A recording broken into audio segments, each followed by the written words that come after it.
welcome back everybody. So finally, we're gonna see the third round I played in Milan in my previous tournament, and this round is crazy.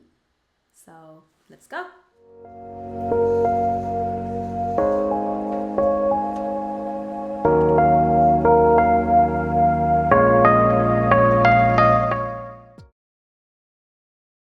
I was playing white pieces. This was the round number 3. I won the two first rounds, so I was feeling very confident, very strong. I was believing a lot on my chess, on my critical thinking, my decisions making process. And let's see how it went. So I started with d4 and I prepared against this guy. I knew what he was going to play. So basically we went into what I was expecting. And after the opening, I developed my last minor piece, which was this bishop, and then he went back because I think he didn't want me to push a3 and gain a tempo kicking him out.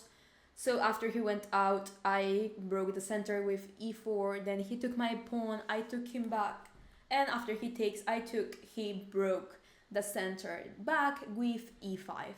After he made e5, I moved my bishop to f5. He took my pawn, I took his pawn back, and then he moved his knight to f6. So here I think I made my first positional inaccuracy because I pushed the pawn to h3. But I think that I had a better move, and this better move that I have was simply bishop c3. So I'm just improving the position of my pieces, taking in consideration that nobody can kick this bishop out. G6 would be a dream for me because now h6 is a weakness and he is creating weaknesses at the same time on his castling. So yeah, I didn't do that. I pushed h3. Then he checked me. He took my knight, and I decided to trade the bishop. So I trade the bishops.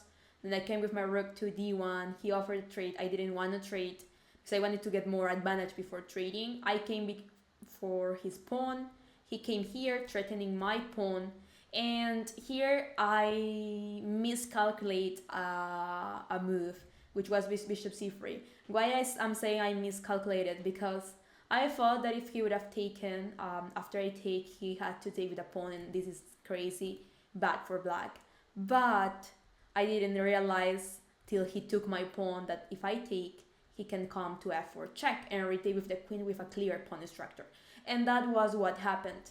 So I came back to g1, he took my bishop, I took the pawn on a7, he came b5 because I'm threatening the pawn.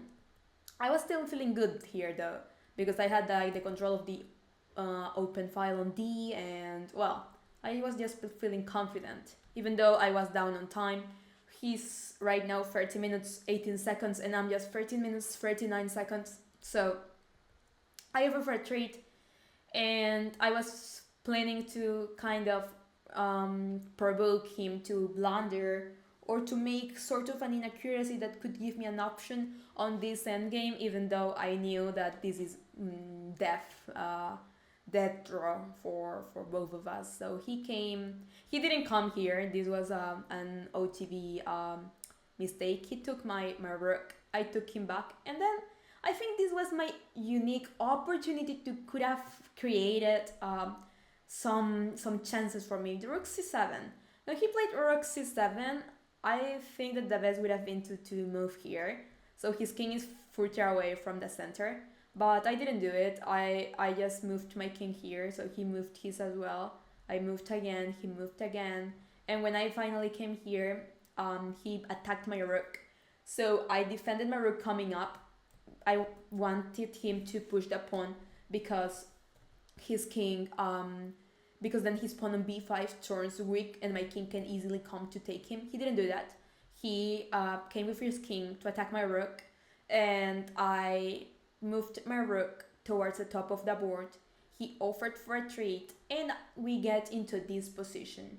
Okay, we get into this position where is equal for both of us. You can see it in the bar.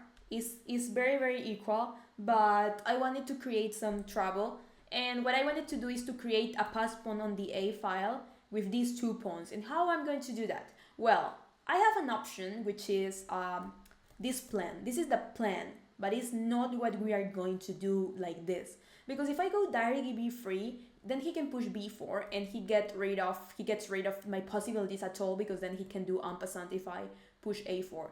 Okay, so I didn't want to do that way, so I tried to do slower. a3 first. Now if he goes b4, I can push a4 and I'm totally winning.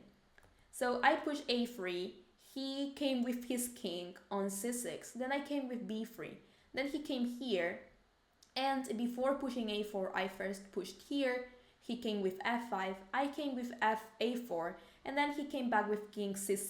This is the only move that he has to maintain.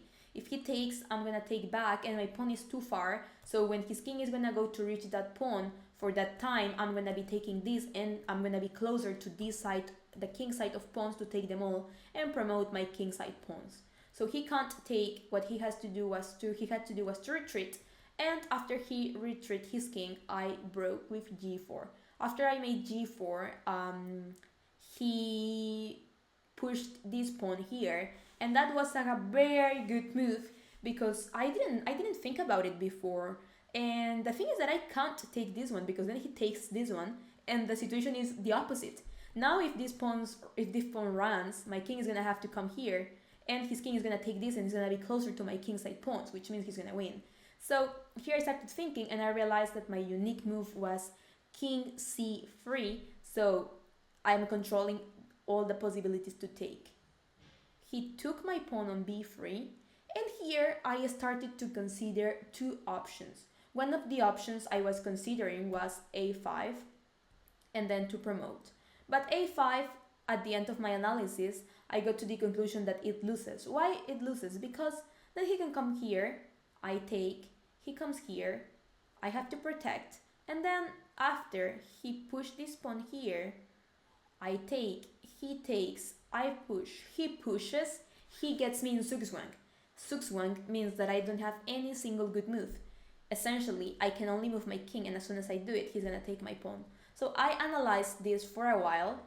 That's why I didn't push this, and I knew that the only possibility for me was to take this pawn to trade, and then he takes and I take this, and we get into this opposition move.